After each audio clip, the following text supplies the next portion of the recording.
जय श्री कृष्णा सभी भक्तों को राधे राधे। तो आज मैं फिर से मूल भागवत का जो है सो चाणूर मुष्टिक आदि पहलवानों तथा कंस का उद्धार का भागवत पाठ कर रही हूँ। तो जिन भक्तों को इसमें इंटरेस्टिंग है कृपा करके आप लोग डेली सुनिए जो मैं भागवत का डालती हूँ कथा का। तो अगर आप लोगों को अच्छा लगे तो कृपा करके आप लोग लाइक कीजिएगा और सुनिएगा ज़रूर डेली। तो मैं सोचती हूँ कि जो इसी के बहाने सभी को पॉसिबल नहीं होता है डेली पढ़ने का ये मूल भागवत। और न पर कितने को कान का प्रॉब्लम, आँख का प्रॉब्लम, बहुत से माने प्रॉब्लम होता है तो डेली बैठ के नहीं पढ़ सकते। इसलिए अगर ये ऑनलाइन डाला हुआ रहेगा यूट्यूब पर तो ज़रूर सुनेंगे, थोड़ा भी टाइम निकाल के सुन लेंगे ज़रूर। तो इसलिए मैं सोचती हूँ सभी के अंदर जो है सो ये भागवत का ज्ञान हो, भक्ति हो और कृष्ण भगवान के प्रति सबको भक्ति हो और भक्ति महारानी सबके हृदय में आके बैठ जाए।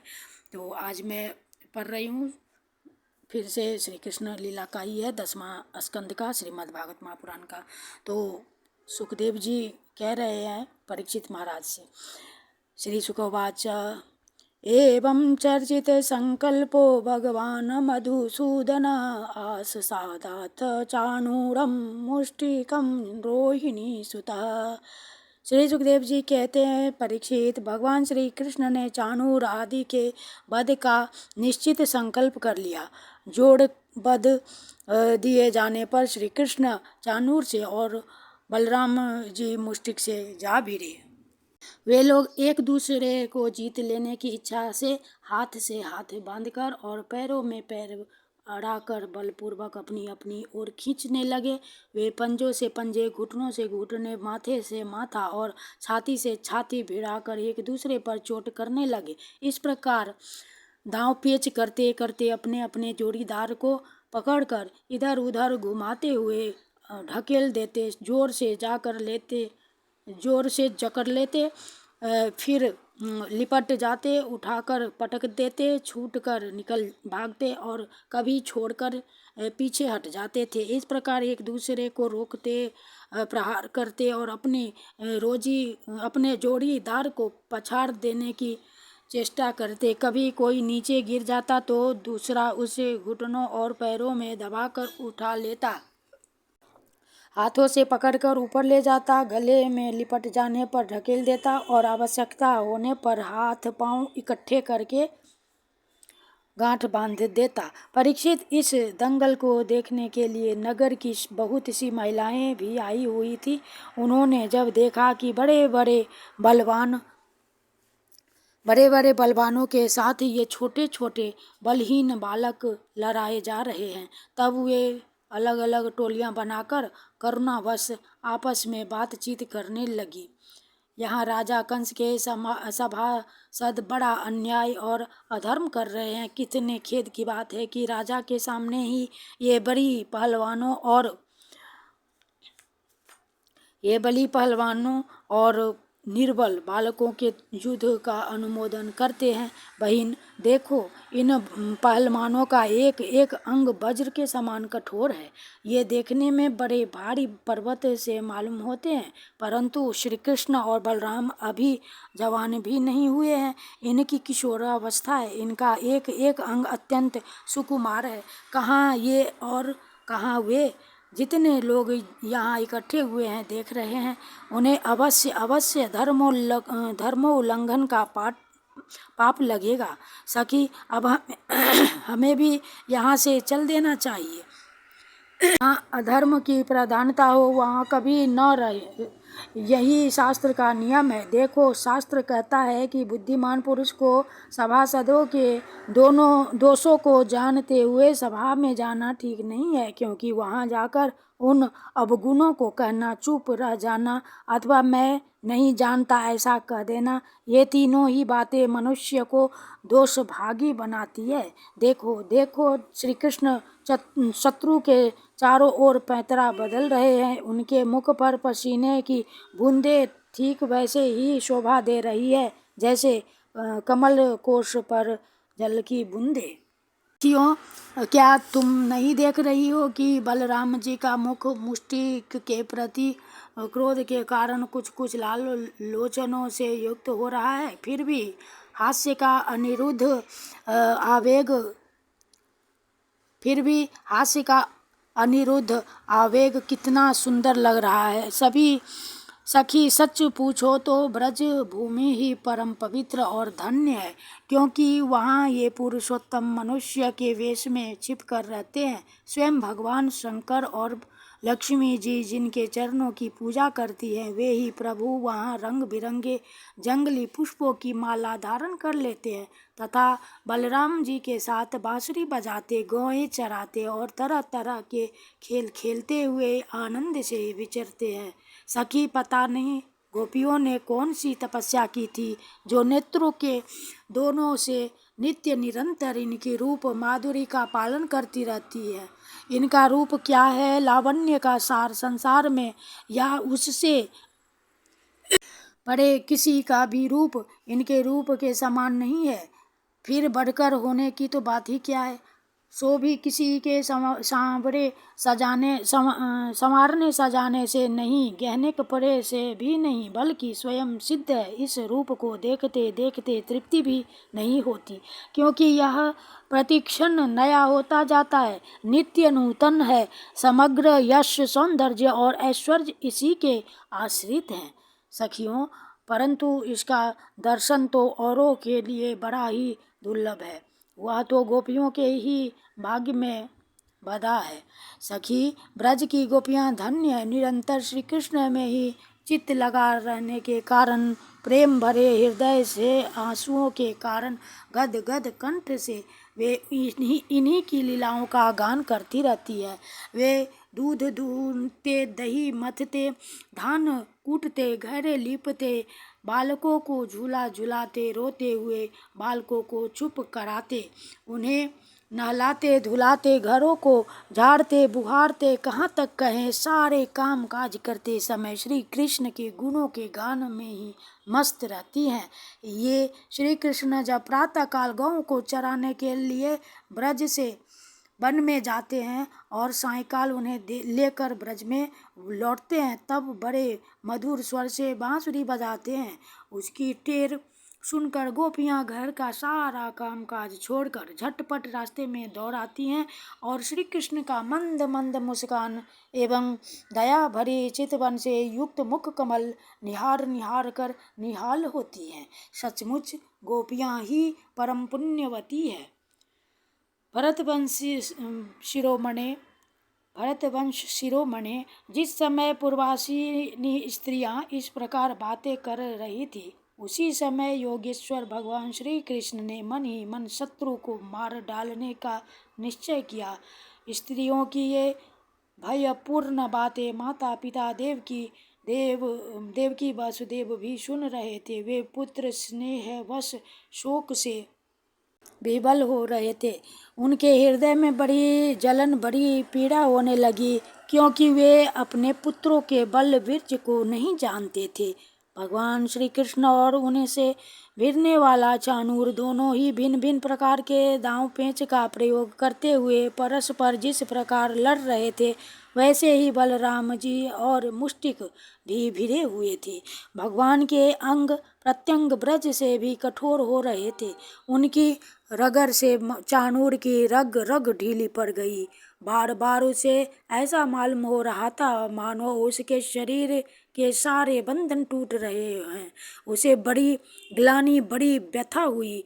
अब वह अत्यंत क्रोधित होकर बाज की तरह झपटा और दोनों हाथों के घूंसे बांधकर उसने भगवान श्री कृष्ण की छाती पर प्रहार किया, परंतु उसके प्रहार से भगवान तनिक भी विचलित न हुए। जैसे फूलों के गजरे की मार से गजराज, उन्होंने चाणूर की दोनों भुजाएं पकड़ ली और उसे अंतरिक्ष में बड़े वेग से कई बार घुमाकर धरती पर दे मारा। परीक्षित, चाणूर के प्राण तो घुमाने के समय ही निकल गए थे। उसकी वेशभूषा अस्त व्यस्त हो गई, केश और मालाएं बिखर गईं। वह इंद्र ध्वज यानी इंद्र की पूजा के लिए खड़े किए गए बड़े झंडे को इंद्र ध्वज बोलते हैं के समान गिर पड़ा। इसी प्रकार मुष्टिक ने भी पहले बलराम जी को एक घूंसा मारा। इस पर बली बलराम जी ने उसे बड़े जोर से एक तमाचा जड़ दिया। तमाचा लगने से वह कांप उठा और आंधी से उखड़े हुए वृक्ष के समान अत्यंत व्यथित और अंत में प्राणहीन होकर खून उगलता हुआ पृथ्वी पर गिर पड़ा। हे राजन, इसके बाद योद्धाओं में श्रेष्ठ भगवान बलराम जी ने अपने सामने आते ही कूट नामक पहलवान को खेल खेल में ही बाएं हाथ के घूंसे से उपेक्षा पूर्वक मार डाला। उसी समय भगवान श्री कृष्ण ने पैर की ठोकर से शल का सिर धड़ से अलग कर दिया और तो शल को तिनके की तरह चीर कर 2 टुकड़े कर दिया। इस प्रकार दोनों धराशायी हो गए। जब चाणूर, मुष्टिक, कूट, शल और तोशल ये 5 पहलवान मर चुके, तब जो बच रहे थे वे अपने प्राण बचाने के लिए स्वयं वहां से भाग खड़े हुए।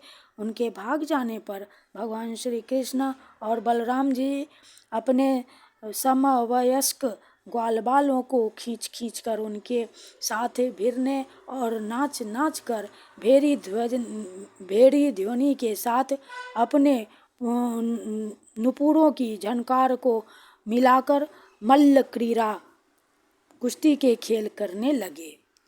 भगवान श्री कृष्ण और बलराम की इस अद्भुत लीला को देखकर सभी दर्शकों को बड़ा आनंद आया।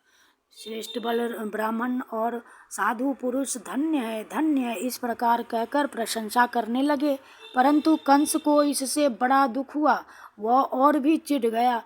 जब उसके प्रधान पहलवान मार डाले गए और बचे हुए सबके सब भाग गए, तब भोजराज कंस ने अपने बाजे गाजे बंद करा दिए और अपने सेवकों को यह आज्ञा दी, अरे वसुदेव के इन दुष्चरित्र लड़कों को नगर से बाहर निकाल दो, गोपों का सारा धन छीन लो और दुर्बुद्धि नंद को कैद कर लो। वसुदेव भी बड़ा कुबुद्धि और दुष्ट है, उसे शीघ्र मार डालो। और उग्रसेन मेरा पिता होने पर भी अपने अनुयायियों के साथ शत्रुओं के से मिला हुआ है, इसलिए उसे भी जीता मत छोड़ो।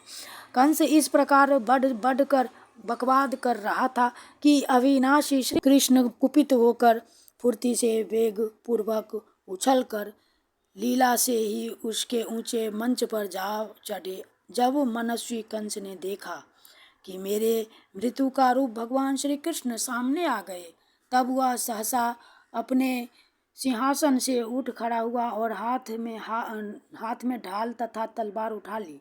हाथ में तलवार लेकर वह चोट करने का अवसर ढूंढता हुआ पैंतरा बदलने लगा। आकाश में उड़ते हुए बाज के समान वह कभी दाईं ओर जाता तो कभी बाईं ओर, परंतु भगवान का प्रचंड तेज अत्यंत दुस्सह है। जैसे गरुड़ सांप को पकड़ लेते हैं, वैसे ही भगवान ने बलपूर्वक उसे पकड़ लिया। इसी समय कंस का मुकुट गिर गया और भगवान ने उसके केस पकड़कर उसे भी उस ऊंचे मंच से रंगभूमि में गिरा दिया। फिर परम स्वतंत्र और सारे विश्व के आश्रय भगवान श्री कृष्ण उसके ऊपर स्वयं कूद पड़े। उनके कूदते ही कंस की मृत्यु हो गई। सबके देखते देखते ही भगवान ने श्री कृष्ण कंस की लाश को धरती पर उसी प्रकार घसीटने लगे जैसे सिंह हाथी को घसीटे। नरेंद्र, उस समय सबके मुंह से हाय हाय की बड़ी ऊंची आवाज सुनाई पड़ी। नित्य निरंतर बड़ी घबराहट के साथ श्री कृष्ण का ही चिंतन करता रहता था। वह खाते पीते सोते चलते बोलते और सांस लेते सब समय अपने सामने चक्र हाथ में लिए भगवान श्री कृष्ण को ही देखता रहता था। इस नित्य निरंतर चिंतन के फलस्वरूप वह चाहे द्वेष भाव से ही क्यों न लिया गया हो, उसे भगवान के उसी रूप की प्राप्ति हुई, सारूप्य मुक्ति हुई, जिसकी प्राप्ति बड़े बड़े तपस्वी योगियों के लिए भी कठिन है। कंस के कंक और न्यग्रोध आदि 8 छोटे भाई थे। वे अपने बड़े भाई का बदला लेने के लिए क्रोध से आग बबूले होकर भगवान श्री कृष्ण और बलराम की ओर दौड़े। जब भगवान बलराम जी ने देखा कि वे बड़े वेग से युद्ध के लिए तैयार होकर दौड़े आ रहे हैं, तब उन्होंने परिघ उठाकर उन्हें वैसे ही मार डाला जैसे सिंह पशुओं को मार डालता है। उस समय आकाश में दुदुम्बियाँ बजने लगी। भगवान के विभूति स्वरूप ब्रह्मा शंकर आदि देवता बड़े आनंद से पुष्पों की वर्षा करते हुए उनकी स्तुति करने लगे। अप्सराएं नाचने लगी। महाराज कंस और उसके भाइयों की स्त्रियां अपने आत्मीय स्वजनों की मृत्यु से अत्यंत दुखित हुई। वे अपने सिर पीटती हुई आंखों में आंसू भरे वहां आई। वीर शरज्या पर सोए हुए अपने पतियों से लिपटकर वे शोकग्रस्त हो गई और बार बार आंसू बहाती हुई ऊंचे स्वर से विलाप करने लगी। हा नाथ, हे प्यारे, हे धर्मज्ञ, हे करुणामय, हे अनाथ वत्सल, आपकी मृत्यु से हम सबकी मृत्यु हो गई। आप हमारे घर उजड़ गए, आज हमारे घर उजड़ गए, हमारी संतान अनाथ हो गई।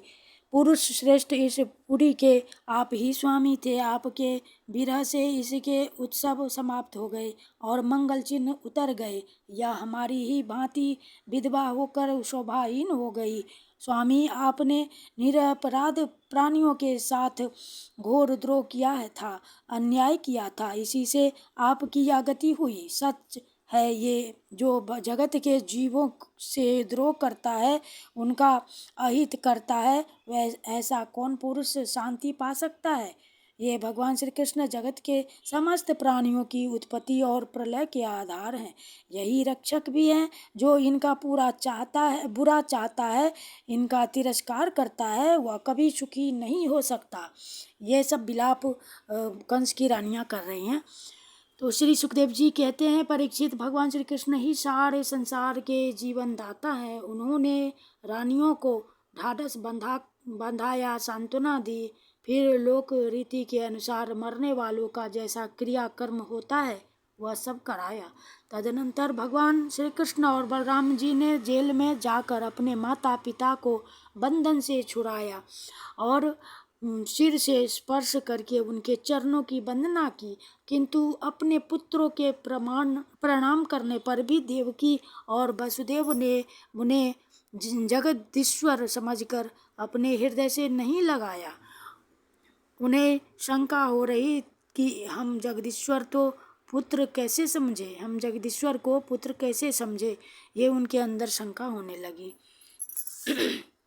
मातरं पितरं चैव मोचयित्वाथ बन्धनात् कृष्ण रामौ भवदान्ते शिरसा स्पृश्य पादयोः देवकी वसुदेवश्च विज्ञाय जगदीश्वरौ कृतसम्बन्धनौ पुत्रौ सस्वजातेन शङ्कितौ।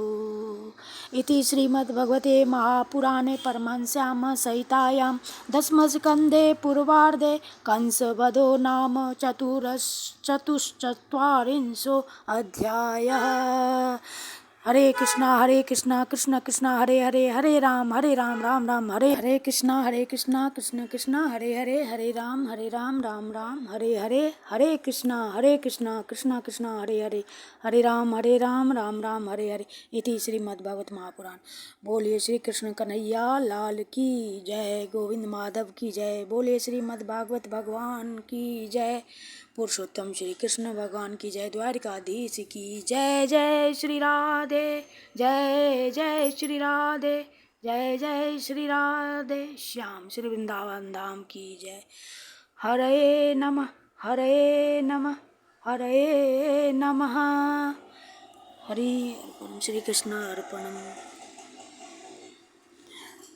आप सभी भक्तों से आग्रह है कि डेली मैं श्रीमद् भागवत कथा डालती हूँ, आप लोग ज़रूर देखिएगा और भक्ति प्राप्त होती है। ये श्रीमद् भागवत के मूल कथा सुनने से सभी के अंदर भक्ति महारानी स्थापित होती हैं और भक्ति माता प्रसन्न होती है। जय श्री कृष्ण।